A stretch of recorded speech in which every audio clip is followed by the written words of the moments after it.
શ્રી પરમાત્મને નમઃ.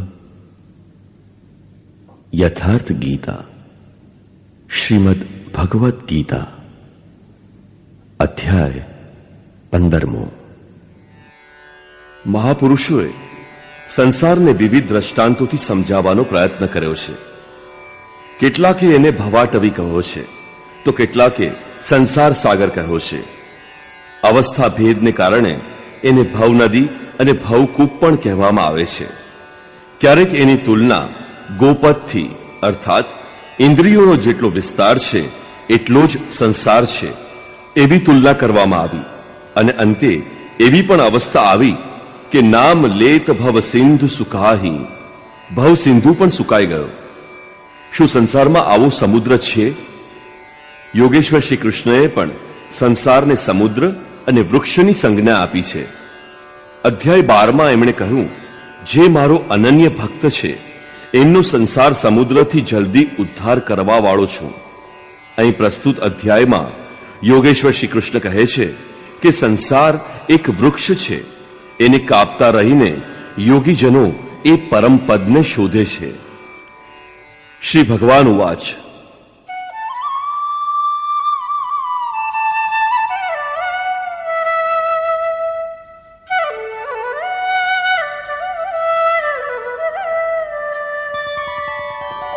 ऊर्ध्वमूलमधःशाखम् अश्वत्थं प्राहुरव्ययम् छन्दांसि यस्य पर्णानि यस्तं वेद स वेदवित्. અર્જુન, ઉર્ધ્વમૂલમ ઉપર પરમાત્મા જ જેનું મૂળ છે, અધઃ શાખમ નીચે પ્રકૃતિ જેની શાખા છે, આવા સંસારરૂપી પીપળાના વૃક્ષને અવિનાશી કહેવામાં આવ્યું છે. વૃક્ષ તો અશ્વહ અર્થાત કાલ સુધી પણ રહેનારું નથી, ગમે ત્યારે તે કપાઈ જાય, પરંતુ તે અવિનાશી છે. શ્રી કૃષ્ણના કહેવા પ્રમાણે અવિનાશી બે વસ્તુ છે. એક સંસારરૂપી વૃક્ષ અવિનાશી છે અને બીજું એનાથી પર પરમ તત્વ અવિનાશી છે. વેદને આ અવિનાશી સંસાર વૃક્ષના પાંદડા કહેવામાં આવ્યા છે. જે વ્યક્તિ આ સંસારરૂપી વૃક્ષને જોતો હોવા છતાં જાણી લે છે તે વેદનો જ્ઞાતા છે. પુસ્તકો વાંચનાર નહીં, પરંતુ આ સંસાર વૃક્ષને ઓળખનારે, જાણનારે વેદને જાણ્યો છે એમ કહેવાય. પુસ્તક વાંચવામાં તો એ તરફ આગળ વધવાની માત્ર પ્રેરણા જ મળે છે. પાંદડાને સ્થાને વેદની શી આવશ્યકતા? વસ્તુત પુરુષ ભટકતો ભટકતો જે અંતિમ કૂપળ અર્થાત અંતિમ જન્મ પામે છે, ત્યાંથી જ વેદના તે છંદ કલ્યાણનું સર્જન કરનાર પ્રેરણા આપે છે. ત્યાંથી જ એનો ઉપયોગ છે. ત્યાંથી ભટકવાનું બંધ થઈ જાય છે, તે સ્વરૂપ તરફ વળી જાય છે. તથા અધશ્ચોર્ધ્વં પ્રસૃતાસ્તસ્ય શાખા ગુણ પ્રવૃદ્ધા વિષય પ્રવાલા અધશ્ચ મૂલાન્યનુસંતતાની કર્માનુબંધીની મનુષ્યલોકે. આ સંસારરૂપી વૃક્ષની ત્રણેય ગુણો દ્વારા વિકસેલી વિષય અને જીવરૂપી કૂપળો વાળી શાખાઓ નીચે અને ઉપર સર્વત્ર ફેલાયેલી છે. નીચેની તરફ કીડા પતંગિયા સુધી અને ઉપર દેવભાવથી બ્રહ્મા પર્યંત સર્વત્ર ફેલાયેલી છે. તથા માત્ર મનુષ્ય યોનિમાં કર્મો અનુસાર બાંધનારી છે. અન્ય તમામ યોની ભોગ ભોગવવા માટે છે. મનુષ્ય યોની જ કર્મો અનુસાર બંધન તૈયાર કરે છે.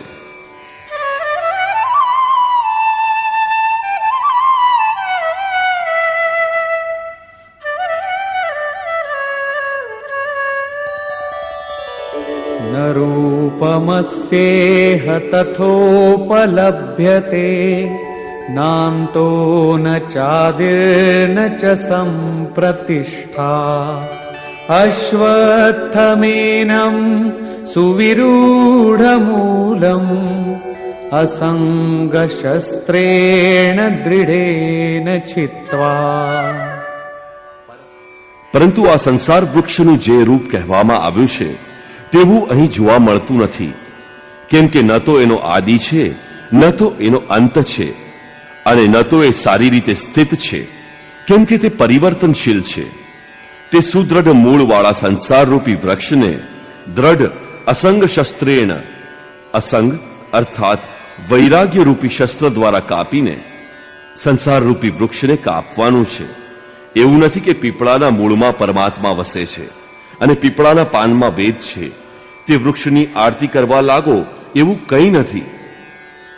વૈરાગ્ય રૂપી શસ્ત્ર દ્વારા કાપીને પરમ તત્વની પ્રાપ્તિ કરવાની છે. આ સંસાર વૃક્ષનું મૂળ તો સ્વયં પરમાત્મા બીજ રૂપે પ્રસારિત છે, તો શું તે પણ કપાઈ જશે? દ્રઢ વૈરાગ્ય દ્વારા આ પ્રકૃતિનો સંબંધ કપાઈ જાય છે. આ જ સંબંધ કાપવાનો છે, પરંતુ કાપીને કરવાનું શું?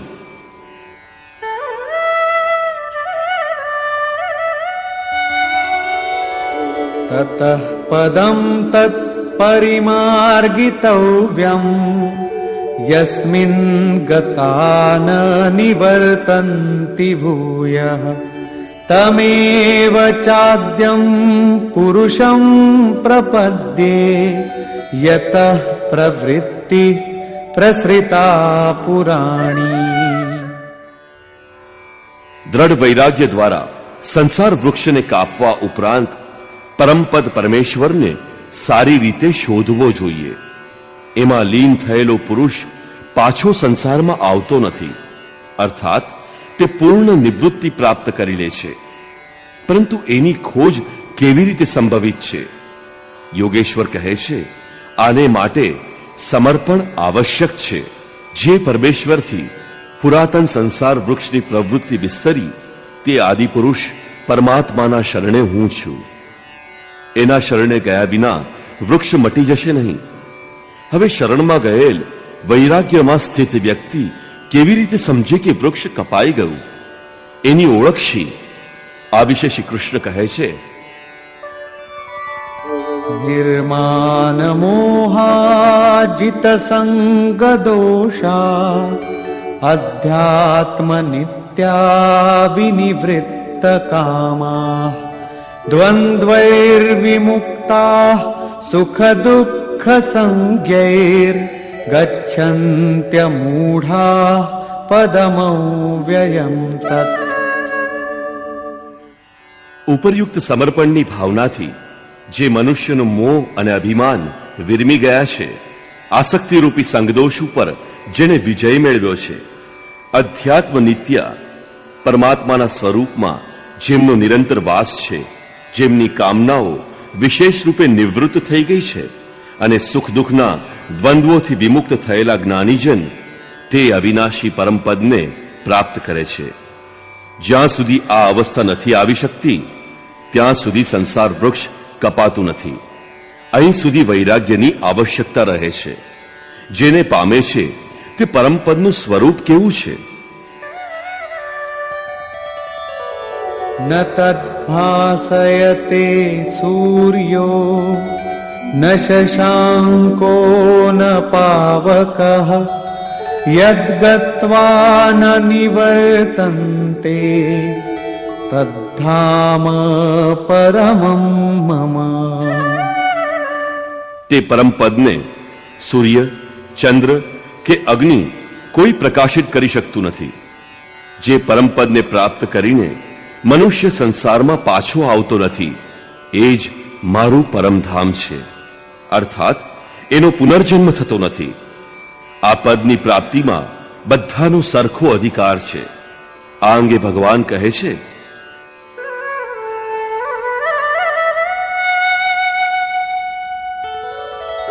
મમૈવાંશો જીવલોકે જીવભૂતઃ સનાતનઃ મનઃ ષષ્ઠાનીન્દ્રિયાણિ પ્રકૃતિસ્થાની કર્ષતિ. જીવલોકે અર્થાત આ દેહમાં શરીર જ લોક છે. આ દેહમાં, આ જીવાત્મા મારો જ સનાતન અંશ છે અને તે જ આ ત્રિગુણમયી માયામાં સ્થિત મન સહિતની 5 ઇન્દ્રિયોને આકર્ષિત કરે છે. કેવી રીતે? શરીરમ યદવાપ્નોતિ યચ્ચાપ્યુત્ક્રામતીશ્વરઃ ગૃહીત્વૈતાનિ સંયાતિ વાયુર્ગંધાનિ વાશયાત. જે રીતે વાયુ સ્થળ પરથી ગંધનું ગ્રહણ કરી સાથે લઈને ફરે છે, એ જ રીતે દેહનો સ્વામી જીવાત્મા જે પહેલા શરીરને ત્યાગે છે, એમાંથી મન અને 5 જ્ઞાનેન્દ્રિયના કાર્યકલાપને ગ્રહણ કરીને, આકર્ષિત કરીને, સાથે લઈને ફરી જે શરીર પ્રાપ્ત કરે છે તેમાં જાય છે. આગલું શરીર નક્કી જ હોય તો લોટનું પિંડ બનાવીને કોને પહોંચાડો છો? કોણ લે છે?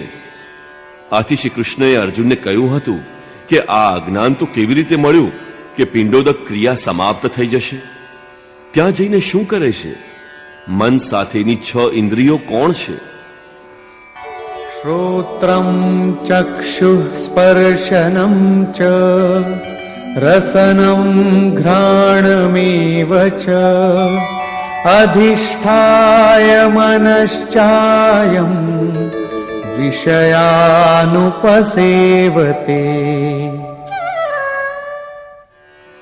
આ શરીરમાં રહેલો જીવાત્મા કાન, આંખ, ત્વચા, જીભ, નાક અને મનનો આશ્રય લઈને, અર્થાત આ બધાને સહારે જ વિષયોનું સેવન કરે છે. પરંતુ આ બહાર દેખાતું નથી, બધા એને દેખી શકતા નથી. આ અંગે ભગવાન કહે છે,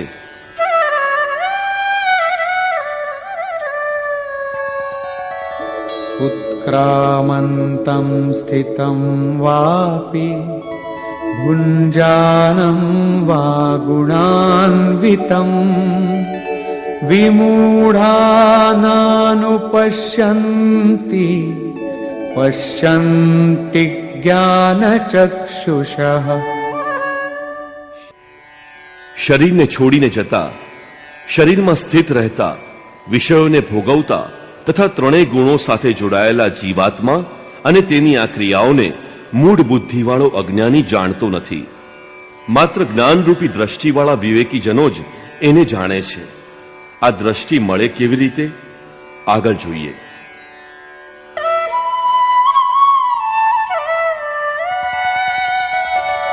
યતન્તો યોગિનશ્ચૈનમ પશ્યન્ત્યાત્મન્યવસ્થિતમ યતન્તોપ્યકૃતાત્માનો નૈનમ પશ્યન્ત્યચેતસઃ.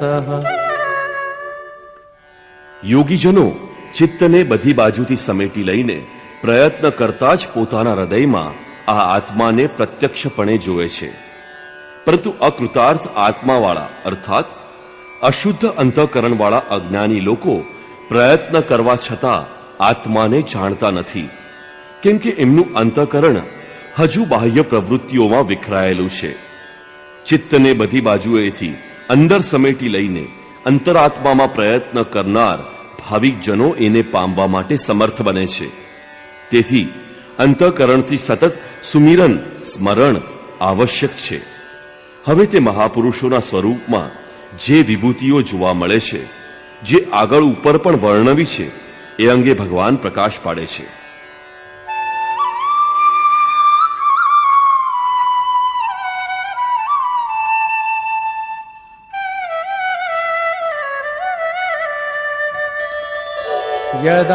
યદાદિત્યગતમ તેજો જગદ્ભાસયતેખિલમ યચ્ચંદ્રમસિ યચ્ચાગ્નૌ તત્તેજો વિદ્ધિ મામકમ.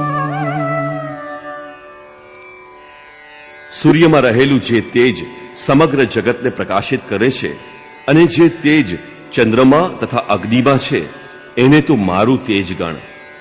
હવે એ મહાપુરુષ દ્વારા થતા કાર્ય બતાવે છે. गामाविश्य च भूतानि धारयाम्यहमोजसा पुष्णामि चौषधीः सर्वा सोमो भूत्वा रसात्मकः। હું જ પૃથ્વીમાં પ્રવેશ કરીને મારી શક્તિ વડે સર્વ પ્રાણીઓને ધારણ કરું છું તથા ચંદ્રમાં રસ સ્વરૂપ થઈને સર્વ વનસ્પતિઓને પોષણ આપું છું.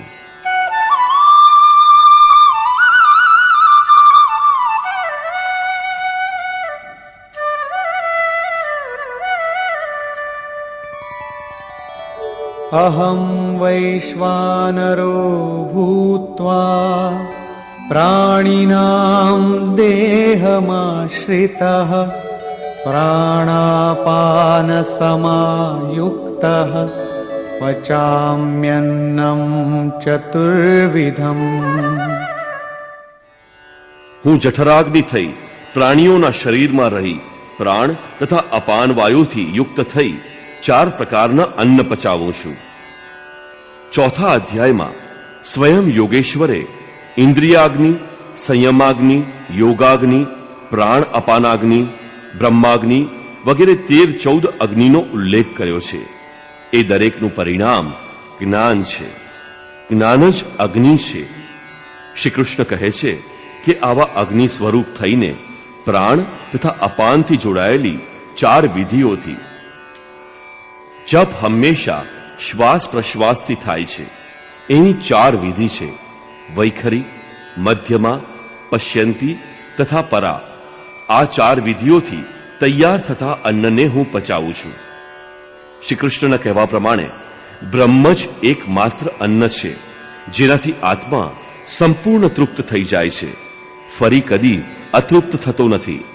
શરીરના પોષક પ્રચલિત અન્નને યોગેશ્વરે આહારની સંજ્ઞા આપી છે. યુક્તાહાર. વાસ્તવિક અન્ન તો પરમાત્મા છે. વૈખરી, મધ્યમા, પશ્યંતી તથા પરાની 4 વિધિઓથી અન્ન પરિપક્વ થાય છે. આને જ અનેક મહાપુરુષોએ નામ, રૂપ, લીલા અને ધામ તરીકે ઓળખાવ્યા છે. પ્રથમ નામનો જપ થાય છે. ક્રમશઃ હૃદયમાં ઈષ્ટનું સ્વરૂપ પ્રગટવા લાગે છે.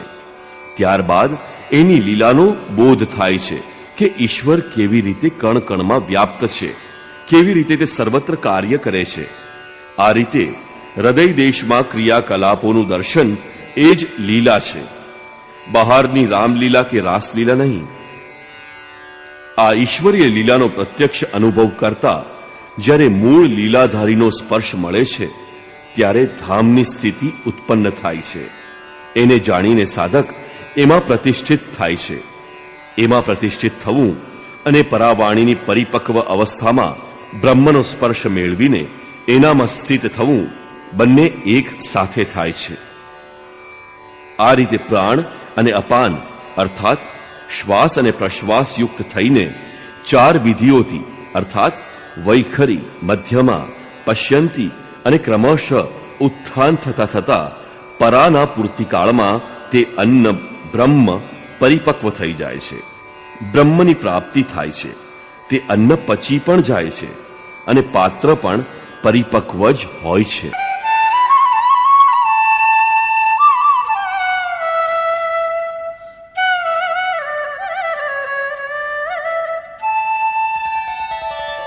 સર્વસ્ય ચાહં હૃદિ સન્નિવિષ્ટો મત્તઃ સ્મૃતિર્જ્ઞાનમપોહનં ચ વેદૈશ્ચ સર્વૈરહમેવ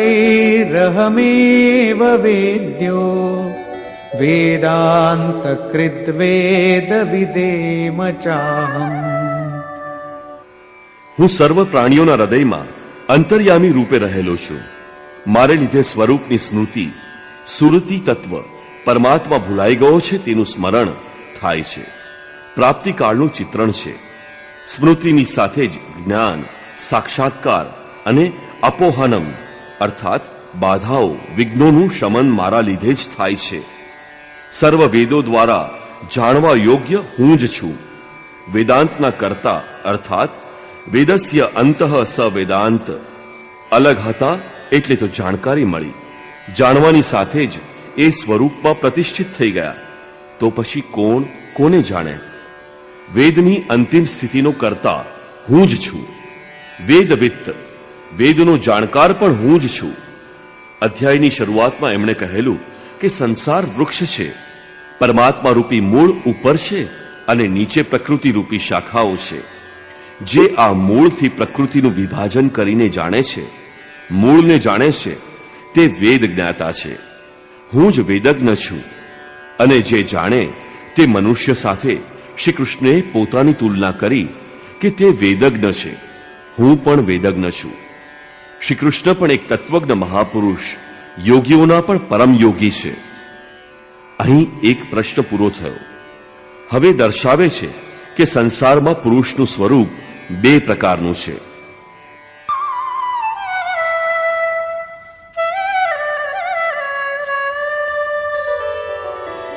द्वाविमौ पुरुषौ लोके क्षरश्चाक्षर एव च क्षरः सर्वाणि भूतानि कूटस्थोऽक्षर उच्यते. અર્જુન, આ સંસારમાં ક્ષર નાશવંત, પરિવર્તનશીલ અને અક્ષર અમર, અપરિવર્તનશીલ એમ બે પ્રકારના પુરુષ છે. એમાં પ્રાણી માત્રના શરીર નાશવંત છે, પુરુષ ક્ષર છે, અને કુટસ્થ પુરુષ અવિનાશી કહેવાય છે.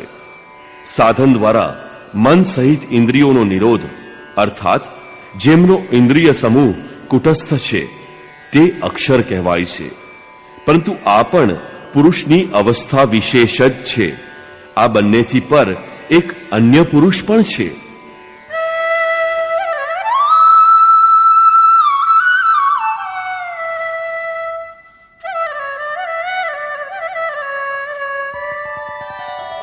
उत्तमः पुरुषस्त्वन्यः परमात्मेत्युदाहृतः यो लोकत्रयमाविश्य बिभर्त्यव्यय ईश्वरः. આ બંને કરતા અતિ ઉત્તમ પુરુષ તો અન્ય જ છે, જે ત્રણેય લોકમાં પ્રવેશ કરીને તમામનું પાલન પોષણ કરે છે. તે અવિનાશી પરમાત્મા ઈશ્વર છે. પરમાત્મા અવ્યક્ત, અવિનાશી, પુરુષોત્તમ વગેરે તેના પર્યાયવાચી શબ્દો છે. વાસ્તવમાં તે અન્ય જ છે, અર્થાત અનિર્વચનીય છે. અક્ષર અક્ષરથી પર મહાપુરુષની અંતિમ અવસ્થા છે, જેને પરમાત્મા વગેરે શબ્દો દ્વારા સૂચવવામાં આવે છે. પરંતુ તે અન્ય છે, અર્થાત અનિર્વચનીય છે. આ સ્થિતિમાં યોગેશ્વર શ્રી કૃષ્ણ પોતાનો પણ પરિચય આપે છે. यस्मात्क्षरमतीतोऽहम् अक्षरादपि चोत्तमः अतोऽस्मि लोके वेदे च प्रथितः पुरुषोत्तमः.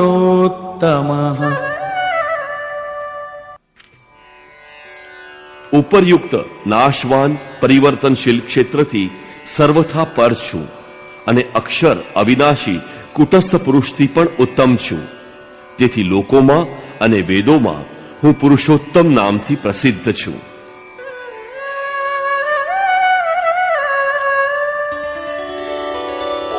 यो मामेवमसम्मूढो जानाति पुरुषोत्तमम्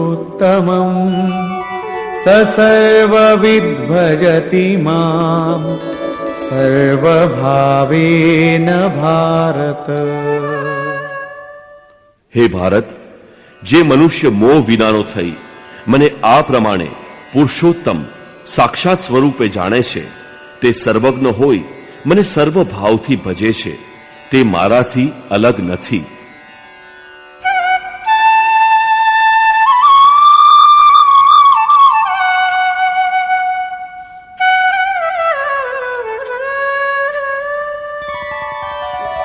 इति गुह्यतमं शास्त्रम् इदमुक्तं मया नघ एतद्बुद्ध्वा बुद्धिमान् स्यात् कृतकृत्यश्च भारत। હે નિષ્પાપ અર્જુન, આ રીતે અત્યંત ગુપ્ત અધ્યાત્મ શાસ્ત્ર મેં તને કહ્યું. આને જાણીને મનુષ્ય પૂર્ણ જ્ઞાતા તથા કૃતાર્થ થાય છે. અતઃ યોગેશ્વર શ્રી કૃષ્ણની આ વાણી સ્વયં એક પૂર્ણ શાસ્ત્ર છે. શ્રી કૃષ્ણનું આ રહસ્ય અત્યંત ગુપ્ત હતું. તેમણે આ શાસ્ત્ર માત્ર અર્જુન અને ઉદ્ધવને જ બતાવેલું. આ શાસ્ત્ર અધિકારી વ્યક્તિ માટે હતું, બધા માટે નહીં. પરંતુ જ્યારે આ રહસ્ય શાસ્ત્ર લખવામાં આવે, બધાની સામે પુસ્તક રહે, ત્યારે એમ લાગે કે શ્રી કૃષ્ણએ બધાને આ કહ્યું. પરંતુ વાસ્તવમાં અધિકૃત વ્યક્તિ માટે જ આ રહસ્ય છે. શ્રી કૃષ્ણનું આ સ્વરૂપ બધા માટે હતું પણ નહીં. કોઈ એને રાજા, કોઈ દૂત તો કોઈ યાદવ માનતા હતા. પરંતુ અધિકારી અર્જુનથી એમણે કોઈ અંતર રાખ્યું ન હતું. એણે જાણ્યું કે તે પરમ સત્ય પુરુષોત્તમ છે. જો તેમણે અંતર રાખ્યું હોત તો એનું કલ્યાણ થયું જ ન હોત. આવી વિશેષતા પ્રત્યેક મહાપુરુષમાં હોય છે. રામકૃષ્ણ પરમહંસ એક વખત ખૂબ પ્રસન્ન હતા. ભક્તોએ પૂછ્યું, આજ આપ ખૂબ જ આનંદિત દેખાવ છો? તો એમણે કહ્યું, આજે હું તે પરમહંસ બની ગયો. એમના સમકાલીન કોઈ સારા મહાપુરુષ પરમહંસ હતા. એમની તરફ સંકેત કરવામાં આવ્યો. થોડીક વાર પછી મન, કર્મ, વચનથી વિરક્તિની આશાથી પોતાની પાછળ લાગેલા સાધકોને કહ્યું, દેખો, હવે તમે શંકા ન કરતા. હું તે જ રામ છું જે ત્રેતા યુગમાં થઈ ગયા. હું એ જ કૃષ્ણ છું જે દ્વાપરમાં થયા. હું એનો જ પવિત્ર આત્મા છું, તે જ સ્વરૂપમાં છું. અગર બ્રહ્મને પ્રાપ્ત કરવો હોય તો મને જુઓ. બરાબર આ જ રીતે પૂજ્ય ગુરુ મહારાજે પણ બધાની સમક્ષ કહ્યું, हो हम भगवान के दूत हैं. जो सचमुच के संत है वह भगवान का दूत है. हमारे द्वारा ही उनका संदेश मिलता है. અમે ભગવાનના દૂત છીએ. જે સાચા સંત છે તે ભગવાનના દૂત છે. અમારી દ્વારા જ એમનો સંદેશો મળે છે. ઈશુએ કહ્યું હતું, હું ભગવાનનો પુત્ર છું, મારી પાસે આવો. એટલા માટે કે ઈશ્વરના પુત્ર કહેવાશો. બધા પુત્ર થઈ શકે છે. અલબત્ત એના સુધી પહોંચવા માટે, એની નજદીક જવા માટે સાધના કરવી જરૂરી છે. સાધના માર્ગે ચાલીને જ ત્યાં પહોંચાય છે. મહમ્મદે કહ્યું, હું અલ્લાહનો રસૂલ છું, સંદેશવાહક છું. પૂજ્ય મહારાજજી બધાને એટલું જ કહેતા હતા. ન કોઈ વિચારનું ખંડન કે ન મંડન. પરંતુ જેઓ વિરક્ત થઈને એમની પાછળ લાગેલા તેમને કહેતા કે કેવળ મારા સ્વરૂપને જુઓ.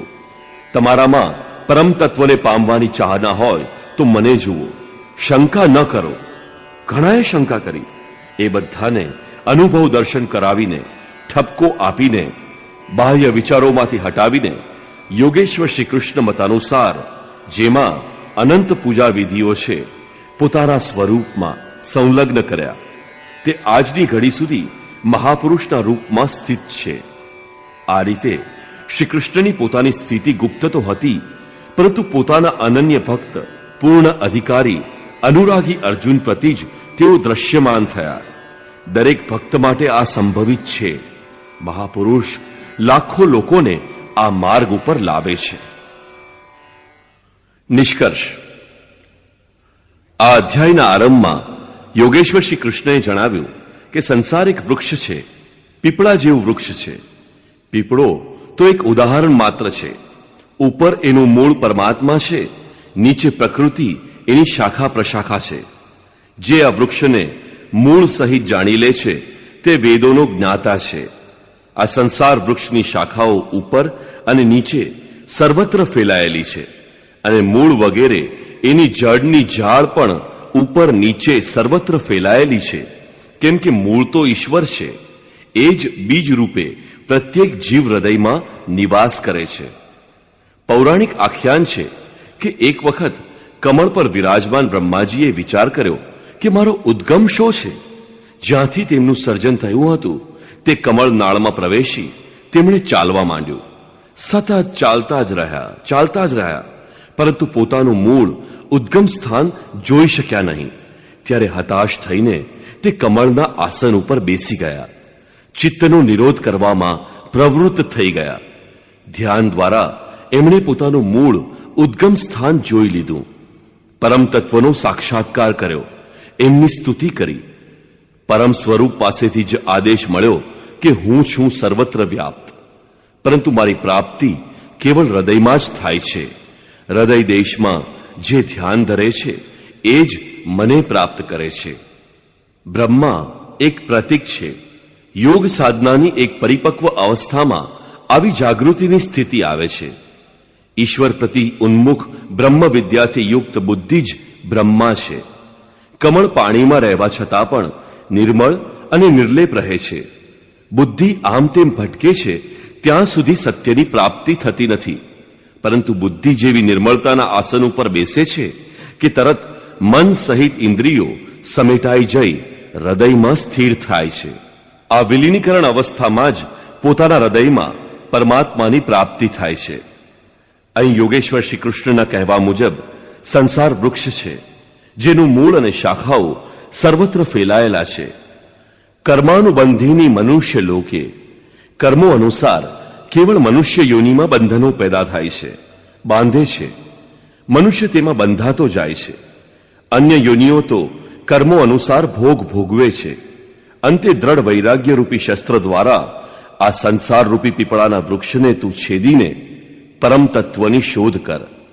આ પરમ તત્વની પ્રાપ્તિ થતા મહર્ષિ પુનર્જન્મ પ્રાપ્ત કરતો નથી. કેવી રીતે જાણી શકાય કે સંસાર વૃક્ષ કપાઈ ગયું? યોગેશ્વર કહે છે કે જે માન અને મોહથી સંપૂર્ણપણે મુક્ત છે, જેણે સંગદોષ જીતી લીધા છે, જેની કામના નિવૃત્ત થઈ ગઈ છે, જે દ્વંદ્વથી પર થઈ ગયો છે, તે પુરુષ પરમ તત્વને પ્રાપ્ત કરે છે. આ પરમ પદને ન સૂર્ય, ન ચંદ્રમા કે ન તો અગ્નિ પ્રકાશિત કરી શકે છે. તે સ્વયં પ્રકાશરૂપ છે. તેમાં ગયેલો મનુષ્ય ક્યારેય પાછો આવતો નથી. એ જ મારું પરમધામ છે. એને પ્રાપ્ત કરવાનો અધિકાર બધાનો છે, કેમ કે જીવાત્મા મારો જ શુદ્ધ અંશ છે. શરીરનો ત્યાગ કરતી વખતે જીવાત્મા મને તથા પાંચેય ઇન્દ્રિયોના કાર્યકલાપને સાથે લઈને જ નવા શરીરને ધારણ કરે છે. સંસ્કાર સાત્વિક હોય તો તે સાત્વિક કક્ષાએ પહોંચી જાય છે. રાજસી હોય તો મધ્યમ સ્થાન પર, અને તામસી રહે તો અધમ યોનિમાં પહોંચે છે. ઇન્દ્રિયોના અધિષ્ઠાતા મનના માધ્યમથી વિષયોને જુએ છે અને ભોગવે છે. આ દેખાતું નથી. એ જોવા માટેની દ્રષ્ટિ હોવી જોઈએ.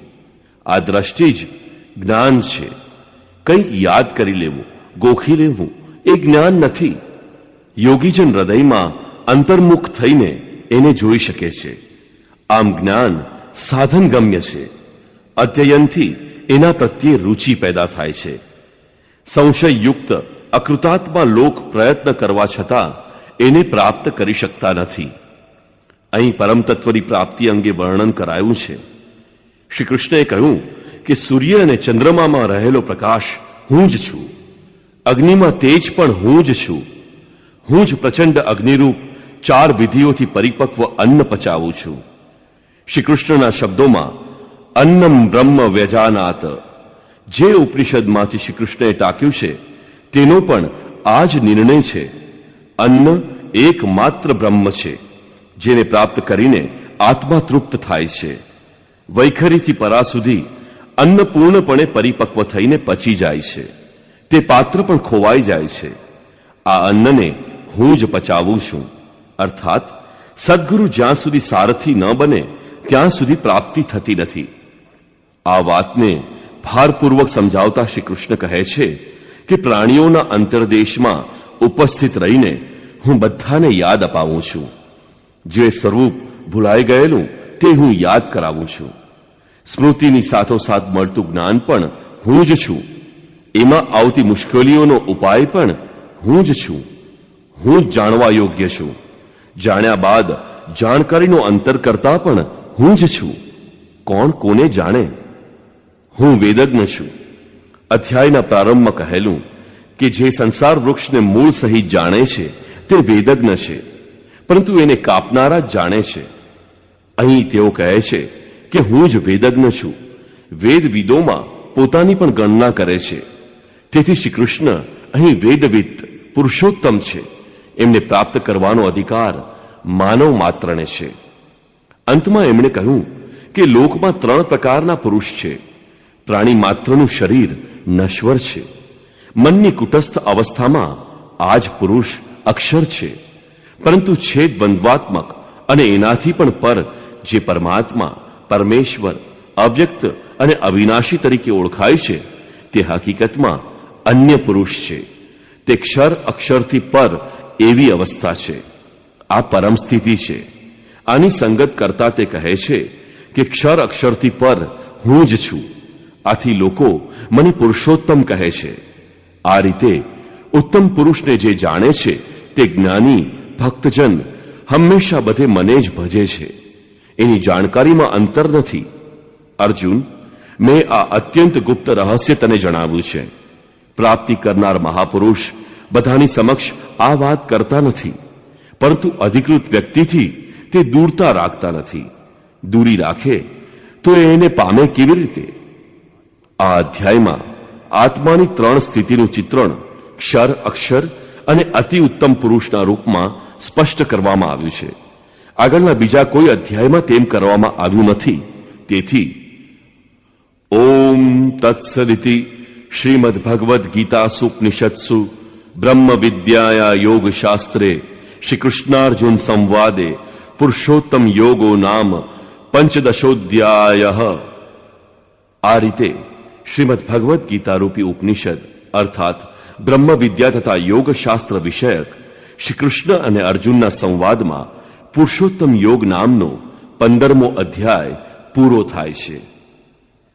ઇતિ શ્રીમદ પરમહંસ પરમાનંદસ્ય શિષ્ય સ્વામી અડગડાનંદ કૃતે શ્રીમદ ભગવદ્ ગીતાયાઃ યથાર્થ ગીતા ભાષ્યે પુરુષોત્તમ યોગો નામ પંચદશોધ્યાય.